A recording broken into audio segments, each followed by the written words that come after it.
Next gen PCS आपके सपनों को साकार करने में हमारा साथ हर पल।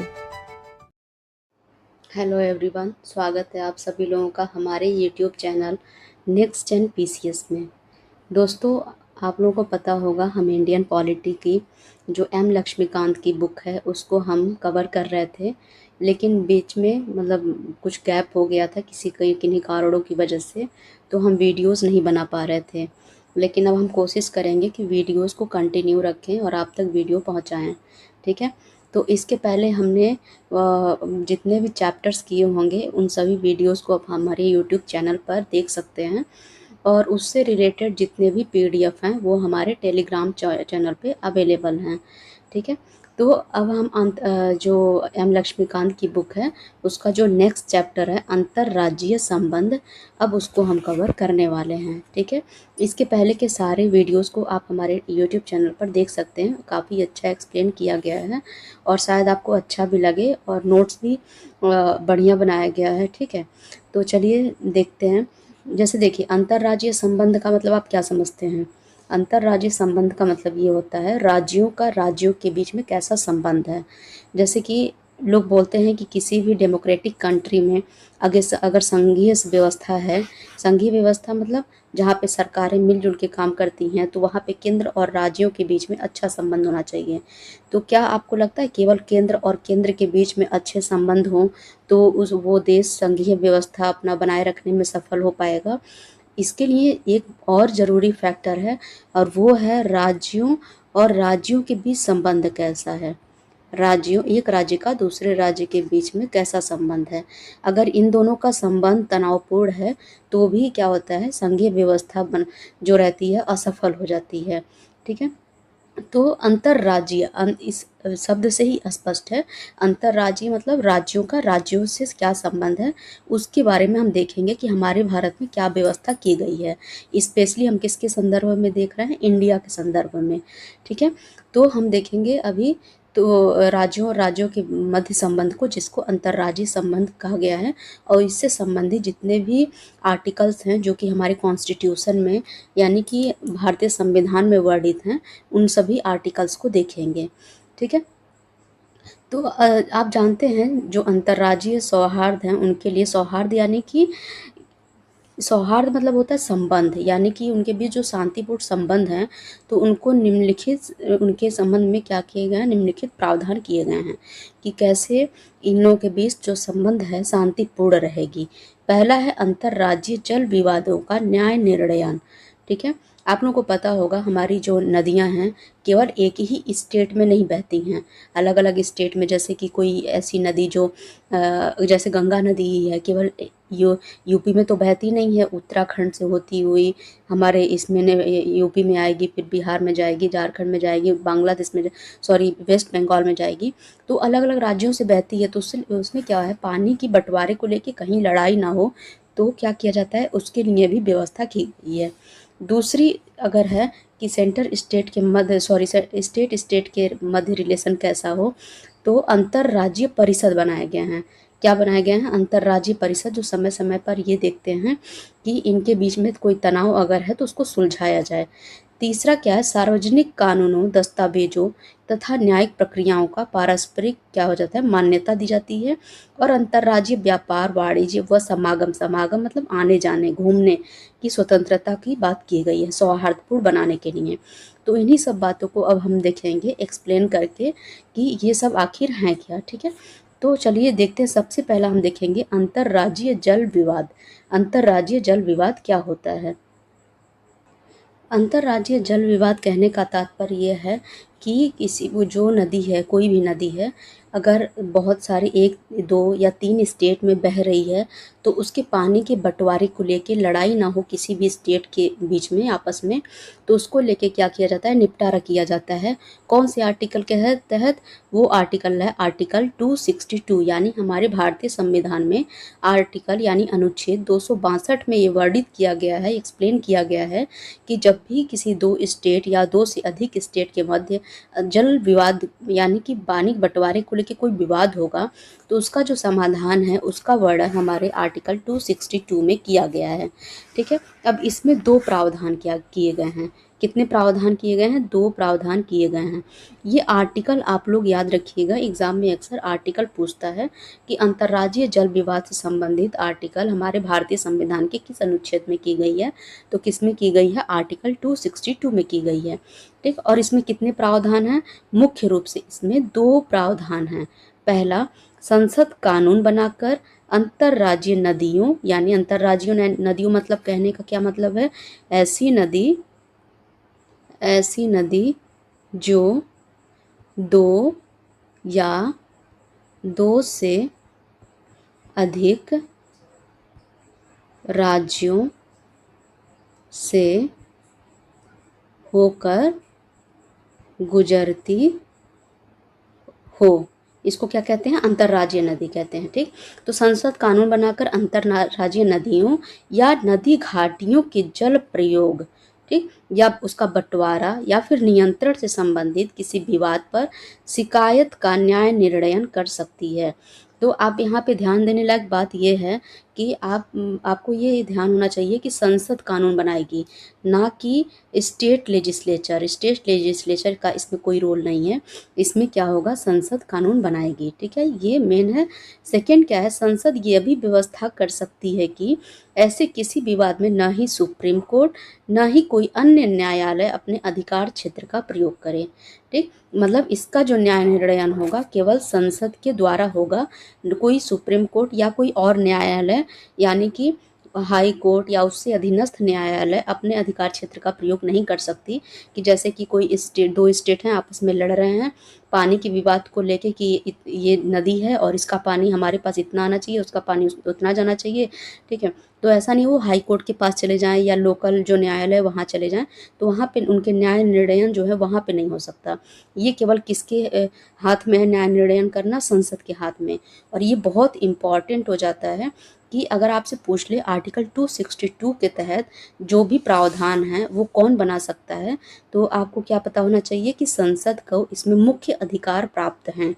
ठीक है, इसमें ना तो सुप्रीम कोर्ट और ना ही हाई कोर्ट, ना ही कोई प्रकार का कोर्ट इसमें इंटरफेयर नहीं कर सकता। ठीक, अब इस प्रावधान के अधीन संसद ने 2 कानून बनाए हैं। कितने कानून बनाए हैं? 2 कानून। पहला, नदी बोर्ड अधिनियम 1956 और दूसरा अंतर्राज्यीय जल विवाद अधिनियम 1956। ठीक है, इन दोनों कानूनों को आप याद रखिएगा कि कौन से ईयर में ये कानून बने हैं। नदी बोर्ड अधिनियम 1956 और अंतर्राज्यीय जल विवाद अधिनियम 1956 किसके तहत बने? किस प्रावधान के तहत? आर्टिकल 262 के प्रावधान के तहत इन कानूनों को बनाया गया है।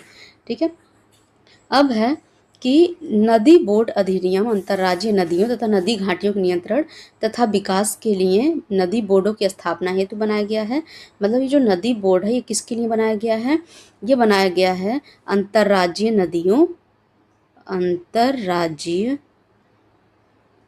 नदियों तथा नदी घाटियों, एक मिनट, नदी घाटियों के नियंत्रण, विकास और नदी बोर्ड की स्थापना हेतु इसको बनाया गया है। पर्पस पूछ सकता है ना आपसे कि आखिर नदी बोर्ड अधिनियम क्यों बनाया गया है, तो आपको पता होना चाहिए कि अंतर्राज्यीय नदी जो होती हैं या फिर नदी घाटियां होती हैं उन पे कैसे नियंत्रण किया जाए, उनका विकास कैसे हो या नदी बोर्ड की स्थापना कैसी होगी, इन सब के लिए इसको बनाया गया है। और नदी बोर्ड की जो स्थापना होती है संबंधित राज्यों के निवेदन पर केंद्र सरकार द्वारा उन्हें सलाह देने हेतु की जाती है। ठीक है, कब की जाएगी नदी बोर्ड की स्थापना? जो संबंधित राज्य जो होगी, राज्य के निवेदन पर केंद्र द्वारा की जाएगी। ठीक है, और ये केवल सलाह देने के लिए की जाती है, ऐसा नहीं है निर्णय दे दे, सलाह देने के लिए इस बोर्ड का गठन किया जाता है। तो आप लोगों को समझ में आ गया नदी बोर्ड जो है वो किसके द्वारा बनाई जाएगी, संबंधित जो राज्य हैं उस वो नदी कहाँ कहाँ से बह रही है, संबंधित जो राज्य हैं वो क्या करेंगे, निवेदन करेंगे किसको, केंद्र सरकार को, और केंद्र सरकार इस ये क्या करेगी, कानून बनाएगी। अब है अंतर्राज्यीय जल विवाद अधिनियम। केंद्र सरकार को अंतर्राज्यीय नदी तथा नदी घाटी के जल के संबंध में दो अथवा अधिक राज्यों के मध्य विवाद के न्याय निर्णय हेतु एक अस्थायी न्यायालय की गठन की शक्ति प्रदान करता है। इसका मतलब समझ में आया आप लोगों को, अंतर्राज्यीय जल विवाद अधिनियम। ठीक है, अगर कहीं अंतर्राज्यीय जो नदी है या नदी घाटी है उसके संबंध में अगर कहीं विवाद होता है तो उसके न्याय निर्णयन, मतलब क्या इसमें सही होना चाहिए क्या गलत होना चाहिए, उसको न्याय निर्णयन कर कहते हैं। और उसके संबंध में एक अस्थायी न्यायालय, अस्थायी न्यायालय के गठन की शक्ति प्रदान करती है। ठीक है, अस्थायी न्यायालय क्या होते हैं कि जैसे ही इनका पर्पज पूरा हो जाता है, जैसे ही ये अपना निर्णय दे देते हैं, इनको विघटित कर दिया जाता है, यानी कि इस न्यायालय को हटा दिया जाता है। ठीक है, और न्यायाधिकरण जो होती है, ये अस्थायी न्यायालय जो होती है, इसका निर्णय जो होता है सभी पक्षों के लिए मान्य होता है। सभी पक्षों के लिए मान्य होगा। कहने का तात्पर्य ये होगा है कि ये जो भी अपना डिसीजन देगा, जितने भी पक्ष होंगे उसको मानना ही पड़ेगा। ठीक है, ऐसा नहीं है कि कोई किसी एक ही स्टेट के फेवर में ये न्यायालय अपना निर्णय सुनाए या किसी दूसरे स्टेट के फेवर में, और वो दूसरा उसको पहला मानने से इनकार कर दे। दोनों को मानना पड़ेगा, ये चाहे जो भी निर्णय दें। इस अधिनियम के अंतर्गत कोई भी जल विवाद जो ऐसे किसी न्यायाधिकरण के अधीन हो, वो उच्चतम न्यायालय अथवा किसी दूसरे न्यायालय के अधिकार क्षेत्र से बाहर होता है। ठीक है, ये जो अधिकरण होता है वो इसके जो जितने भी इसके अधिकार में आते हैं, तो वो उसको लेके, उस मुद्दे को लेके कोई भी स्टेट ना तो सुप्रीम कोर्ट, ना तो हाई कोर्ट या किसी भी न्यायालय में नहीं जा सकते। ठीक, अब आगे बढ़ते हैं। अंतर्राज्यीय जल विवाद के निपटारे के लिए अतिरिक्त न्यायालय तंत्र की व्यवस्था किस प्रकार की गई है। यदि जल विवादों से विधिक अधिकार या हित जुड़े हुए हों तो उच्चतम न्यायालय को यह अधिकार है कि वो राज्यों के मध्य जल विवादों की स्थिति में उनसे जुड़े मामलों की सुनवाई कर सकता है। क्या इसमें कहा गया है? इसमें कहा गया है यदि जल विवाद जो है उससे विधिक अधिकार जुड़े हों। क्या? विधिक अधिकार या हित जुड़े हों तो उच्चतम न्यायालय को यह अधिकार है, तब जाके हाई सुप्रीम कोर्ट को यह अधिकार मिलता है कि वह राज्यों के मध्य जल विवादों की स्थिति में उनसे जुड़े मामलों की सुनवाई कर सकता है, अन्यथा नहीं करेगा। वह राज्यों के मध्य क्या करेगा? सुनवाई करेगा। लेकिन इस संबंध में विश्व के विभिन्न देशों में यह अनुभव किया गया है कि जब जल विवादों में निजी हित सामने आते हैं तो मुद्दे का संतोषजनक समाधान नहीं हो पाता। ठीक है, मतलब ऐसा वर्ल्ड लेवल पे ऐसा एक रिसर्च किया गया होगा कि अगर निजी हित सामने आ जाएंगे तो उसका समाधान संतोषजनक नहीं होता है। लेकिन आप लोग याद रखिएगा, अगर जल विवाद है कोई तो उसमें तब तक सुप्रीम कोर्ट इंटरफेयर नहीं करेगा जब तक कि विधिक अधिकार संबंधित ये मामला ना हो या हित से जुड़ा मामला ना हो। अब तक केंद्र सरकार 8 जल विवाद अधिनियमों का गठन कर चुकी है। ठीक है, कितने? 8 जल विवाद अधिनियमों का गठन। और इसका जो जितने भी ये न्यायाधिकरण हैं उसका नाम मैं आगे लिस्ट में दे दूंगी, लेकिन कुछ नाम मैं आपको अभी बता देती हूँ। जैसे कि पहला हो गया कृष्णा जल विवाद न्यायाधिकरण। क्या? कृष्णा जल विवाद न्यायाधिकरण। ठीक है, ये पहला है, पहला न्यायाधिकरण। तो ये कब इसका गठन किया गया था? 1969 में। कौन कौन से इसमें राज्य शामिल हैं? महाराष्ट्र, कर्नाटक एंड आंध्र प्रदेश। ये अरुणाचल प्रदेश नहीं है, आंध्र प्रदेश है। ठीक है, दूसरा हमारा किया गया है गोदावरी जल विवाद न्यायाधिकरण। ये देखिए ईयर पूछता है कि कौन से ईयर में गठन हुआ है, कौन कौन से स्टेट है, बहुत इंपॉर्टेंट है ये। ठीक है, इसमें इसका गठन किया गया, इसका भी 1969 में। और इसमें है महाराष्ट्र, कर्नाटक, आंध्र प्रदेश, मध्य प्रदेश एंड ओडिशा। ठीक है, इतने स्टेट इसमें हैं। तो ये 2 हो गए। तो आप लोग क्या याद रखेंगे, एक तो ये डेट याद रख, ईयर याद रखेंगे, ऊपर से कौन कौन से स्टेट हैं इसमें। ये एग्ज़ाम में अक्सर पूछता रहता है, हमेशा, लगभग हमेशा पूछ देता है कि इस जल विवाद में कौन से स्टेट शामिल हैं। तो आपको याद रहना चाहिए, ठीक। ऐसे ही 6 और हैं, ये तो 2 ही हुआ ना मात्र भी, तो 6 और न्यायाधिकरण हैं, जिसकी लिस्ट मैं पीडीएफ में दे दूंगी। अभी की पीडीएफ नहीं, जब नोट्स मैं प्रोवाइड करवाऊंगी, जब कंप्लीट हो जाएगा तो टोटल एक साथ मैं दे दूंगी, तो उसमें आपको मिल जाएगा, ठीक है।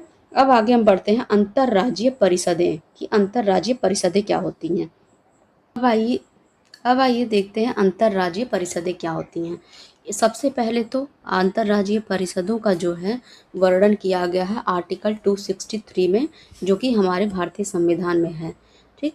जो आर्टिकल 263 है, राज्यों के मध्य तथा केंद्र तथा राज्यों के मध्य समन्वय के लिए अंतर्राज्यीय परिषद के गठन की व्यवस्था करता है। किसके किसके मध्य, केंद्र, मैं इसको इरेज कर देती हूँ ताकि आप लोगों को क्लियर दिखे, दिक्कत नहीं हो। ये किसके किसके मध्य करती है, केंद्र तथा राज्यों के मध्य, और राज्यों तथा राज्यों के मध्य, कि इनके मध्य कैसा रिलेशन होना चाहिए, इसको लेके अंतर्राज्यीय परिषदों का गठन किया गया है, ठीक है। इस प्रकार की जो परिषद होती है, इसका गठन राष्ट्रपति यदि किसी समय ये महसूस करे कि ऐसी परिषद का गठन करना सार्वजनिक हित में है, सार्वजनिक हित मतलब सबके हित में है, तो वो ऐसी परिषद का गठन कर सकता है। तो आप पहला क्वेश्चन क्या तैयार कर लीजिए कि राष्ट्रपति के विवेक के ऊपर निर्भर करता है कि जब उसको लगे कि ऐसा समय आ चुका है कि अब परिषद का गठन करना पड़ेगा, समन्वय बनाने के लिए जरूरी है, तो राष्ट्रपति परिषद गठन करने के लिए बोल सकता है। राष्ट्रपति जो है ऐसी परिषदों के कर्तव्यों, इसके संगठन और प्रक्रिया को परिभाषित कर सकता है। मतलब कि इसका कर्तव्य क्या होगा, संगठन इसका किस प्रकार होगा, प्रक्रिया क्या होगी, इन सब का वर्णन कौन करेगा, राष्ट्रपति निर्धारित करेगा, ठीक है। यद्यपि राष्ट्रपति को अंतर्राज्यीय परिषद के कर्तव्यों के निर्धारण की शक्ति प्राप्त है, तथापि आर्टिकल 263 जो है इसके कर्तव्यों का उल्लेख करते हैं। राष्ट्रपति को शक्ति तो प्राप्त है, लेकिन आर्टिकल 263 जो है यानी 263 जो है कि ये कर्तव्यों, यानी कि ये अंतर्राज्यीय परिषद के क्या कर्तव्य हैं, इसका उल्लेख करते हैं। आइए देखते हैं कि इस आर्टिकल में क्या क्या उल्लेख किए गए हैं राष्ट्रपति का। तो राष्ट्रपति जो कर्तव्य परिभाषित करते हैं उसका तो यहाँ पे नहीं दिया गया है लिस्ट, लेकिन आपसे अगर पूछे आर्टिकल 263 में किन कर्तव्यों का उल्लेख किया गया है जो कि अंतर्राज्यीय परिषदों को निभाना पड़ेगा, तो आपको ये याद रहना चाहिए ABC, ठीक है। और अगर पूछ ले कि मान लीजिए इसमें कोई ऑप्शन दे के बोल दे कि राष्ट्रपति ने किया है, तो राष्ट्रपति ने नहीं किया है। इसका उल्लेख किसने किया है, आर्टिकल 263 में किया गया है। पहला है राज्यों के मध्य उत्पन्न विवादों की जांच करना तथा उन्हें सलाह देना, ऑर्डर नहीं, सलाह, सलाह मतलब सजेशन केवल दे सकते हैं। दूसरा है उन विषयों पर जिनमें राज्यों अथवा केंद्र तथा राज्यों का समान हित हो, अन्वेषण तथा विचार विमर्श करना, ठीक है। तीसरा है ऐसे विषयों तथा विशेष तौर पर नीति तथा उसके क्रियान्वयन में बेहतर समन्वय के लिए संस्तुति करना, ठीक है। ये तीनों किसमें, ये कर्तव्यों का उल्लेख किसमें क्या किया गया है, आर्टिकल 263 में। इसको राष्ट्रपति परिभाषित नहीं कर रहा है, मैं बार बार बोल रही हूँ आपसे, इसको राष्ट्रपति डिफाइन नहीं कर रहा है, इसको डिफाइन कर रहा है आर्टिकल 263, ठीक है। और ये किसके कर्तव्य हैं, ये कर्तव्य हैं अंतर्राज्यीय परिषद के, जिसका उल्लेख आर्टिकल 263 में किया गया है, ठीक है। ये आर्टिकल आप लोग याद रखिएगा, ये कर्तव्य याद रखिएगा, क्योंकि कभी कभी एग्जाम में ऐसे पूछ सकता है कि ये कर्तव्यों को दे दे और बोले कि राष्ट्रपति ने डिफाइन किया है, तो आपको लगे कि वीडियो में तो ऐसे बताया ही गया है कि राष्ट्रपति डिफाइन करता है कर्तव्यों को, इसके संगठन को, प्रक्रिया को, तो आप टिक करके चले आए, नहीं, ये आर्टिकल 263 में डिफाइन किया गया है, ठीक। अब जो है परिषद के अंतर्राज्यीय विवादों पर जांच करने तथा सलाह देने का कार्य उच्चतम न्यायालय के अनुच्छेद 331 के अंतर्गत सरकारों के मध्य कानूनी विवादों के निर्णयन के अधिकार क्षेत्र के संपूरक हैं, ठीक है। कहने का तात्पर्य है परिषद के अंतर्राज्यीय विवादों पर जांच करने तथा सलाह देने के कार्य सुप्रीम कोर्ट के अंतर्गत सरकारों के मध्य कानूनी विवादों के निर्णय के अधिकार क्षेत्र के क्या है, संपूरक, यानी कि उसके बराबर हैं।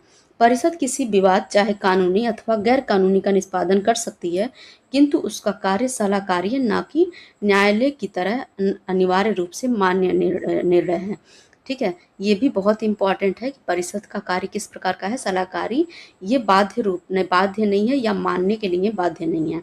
ठीक है, अब देखते हैं आर्टिकल 263 के तहत उपरोक्त उपबंधों के अंतर्गत राष्ट्रपति संबंधित विषयों पर नीतियों तथा उनके क्रियान्वयन बेहतर समन्वय के लिए 3 परिषदों का गठन मुख्य रूप से कर चुका है। किसके तहत? आर्टिकल 263 के तहत, लेकिन राष्ट्रपति ने किया है। किसने किया? राष्ट्रपति ने गठन किया है। अब कौन कौन से वो हैं? पहला है केंद्रीय स्वास्थ्य परिषद। कौन सा है? केंद्रीय स्वास्थ्य परिषद। किसने गठित किया है? राष्ट्रपति ने। दूसरा, केंद्रीय स्थानीय सरकार परिषद। केंद्रीय स्थानीय सरकार परिषद। और तीसरा है बिक्री कर हेतु, बिक्री कर हेतु उत्तरी, पूर्वी, पश्चिमी तथा दक्षिणी क्षेत्रों के लिए 4 क्षेत्रीय परिषद। क्षेत्रीय परिषद। समझ में आया आप लोगों को? इसका गठन किसने किया है? इसका गठन किया है राष्ट्रपति ने। लेकिन किस आर्टिकल के तहत? आर्टिकल 263 के तहत। अब अगर आपसे प्रश्न पूछते इन तीनों परिषदों का नाम लेके कि इन परिषदों का गठन किसने किया है, तो आपको पता होगा राष्ट्रपति ने। लेकिन किस आर्टिकल के तहत किया गया है? तो 263 के तहत। और ये किस प्रकार की परिषदें हैं? ये हैं अंतर्राज्यीय परिषदें। ठीक है, इसके आगे हम करेंगे जो चैप्टर है, इसको कंप्लीट हम नेक्स्ट लेक्चर में कर देंगे। ठीक है, तो आप इसका पीडीएफ जब चैप्टर कंप्लीट हो जाएगा तब आप टेलीग्राम चैनल से इसको डाउनलोड कर सकते हैं।